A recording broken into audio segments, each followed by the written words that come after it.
And I was in that graduation. Look at that. I graduated that day. You were the MC. Oh. And from that day, I refused. That was your one and only event. I could not take it anymore, Jeff. Wow. Steep, man. Steep. Okay. A story a day. All right. One country I'd always wanted to travel to in my African travels was a country called the Central African Republic, CAR. Capital Bangui is the capital, Bangui.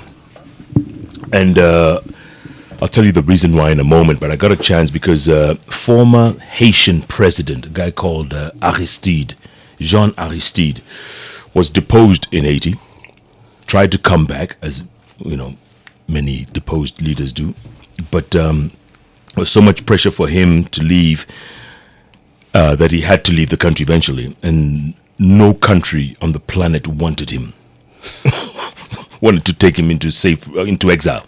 There was no country. France, former colony, didn't want to take him. No country. Eventually, 2 countries in Africa decided, okay, you can come and seek exile here. One of them was South Africa.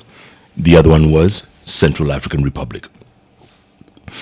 So I got a chance to go because John Aristide was arriving in Bangui to seek exile. Right?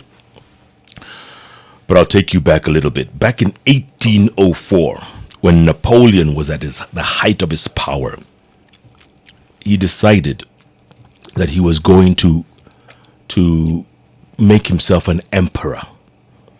And he organized a huge coronation, 1804. And he invited the Pope then, most powerful person in Europe. He invited the Pope to come and put a crown on his head, Napoleon.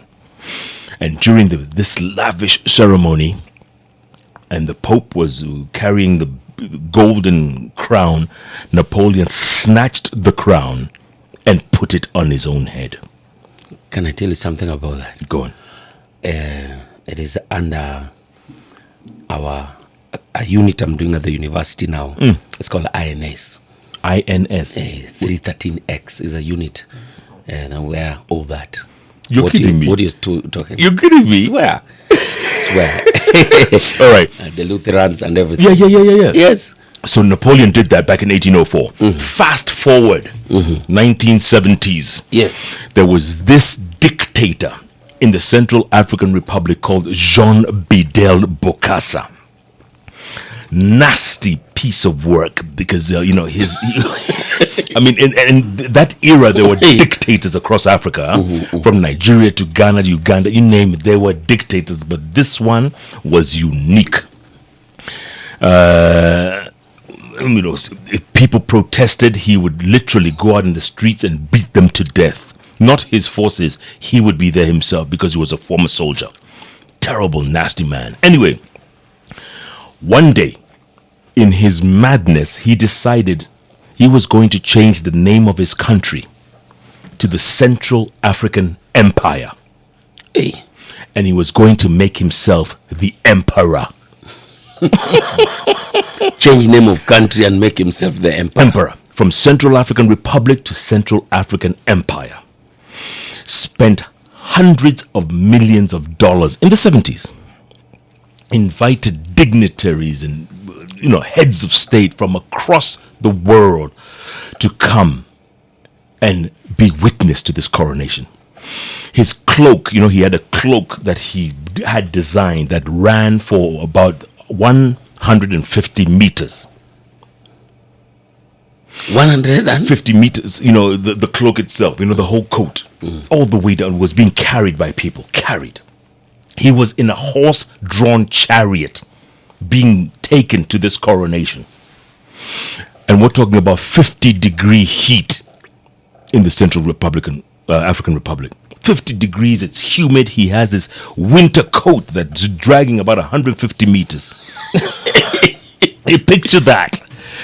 And these dignitaries have been flown in, and they are just, they're basking in the sun, but they're also sweating, and they're very uncomfortable in this heat. But this ceremony, which went on for several hours, by the way, he invited the Pope. The Pope politely declined to come, but he had some bishop or there, some person from the church, and in the same way that Napoleon did to the Pope in 1804, Jean Bedel Bokassa grabbed the crown and crowned himself Emperor of the Central African Republic. What? Unbelievable. I mean, there was a throne he had built, a golden throne, gold-plated throne, where he sat there. And just imagine 1970s Africa.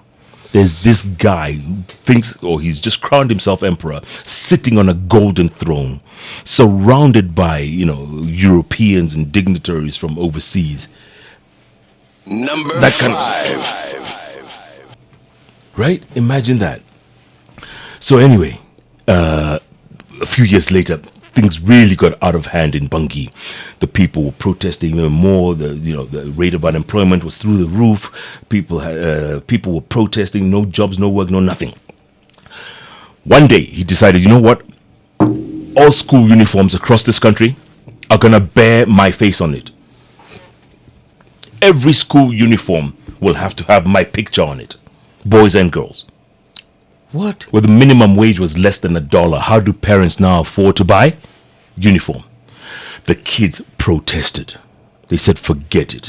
One day his convoy was driving down the street. A whole bunch of kids started throwing stones at the convoy. Stones. He stopped the convoy, called in the military, and they mowed down about 100 kids. Just like that. Mowed them down in public.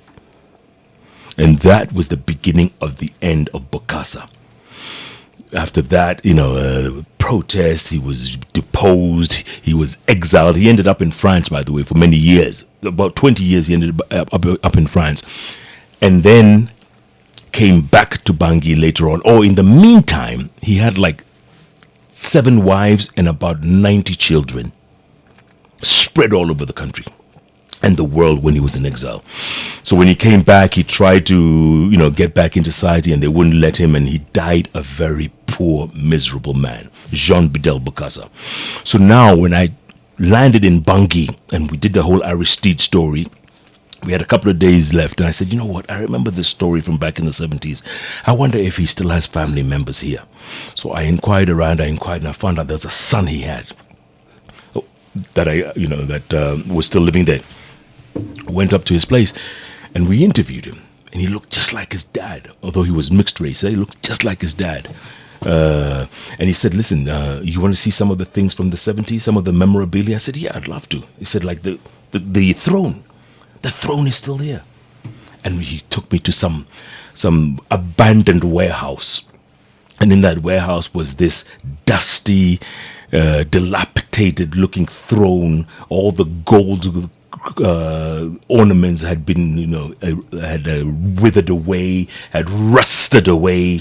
There was a giant eagle as well on top of the throne that was all rusty and everything, and it looked like a terrible, terrible dream had happened, like a nightmare of the 1970s. Terrible, the fact that it was, obviously neglected, discarded. Nobody wanted anything to do with it. But the fact that, that thing from the 70s was still around, it said a lot about these people, man. Unbelievable. Jean Bedel Bokassa, who changed his country from the Central African Republic to the Central African Empire. Crowned himself Emperor. just like Napoleon of the 1800s. Can you imagine? And that is A story a day. Join the world of Viusasa Entertainment and enjoy the videos you love. SMS the word Viusasa to 40984. Choose your preferred package plan. Select the amount for your chosen package plan, then click Next. Viusasa, connecting you to the videos you love. You're now rocking with the best, man. It's the Hot Breakfast with Jeff and Jelano.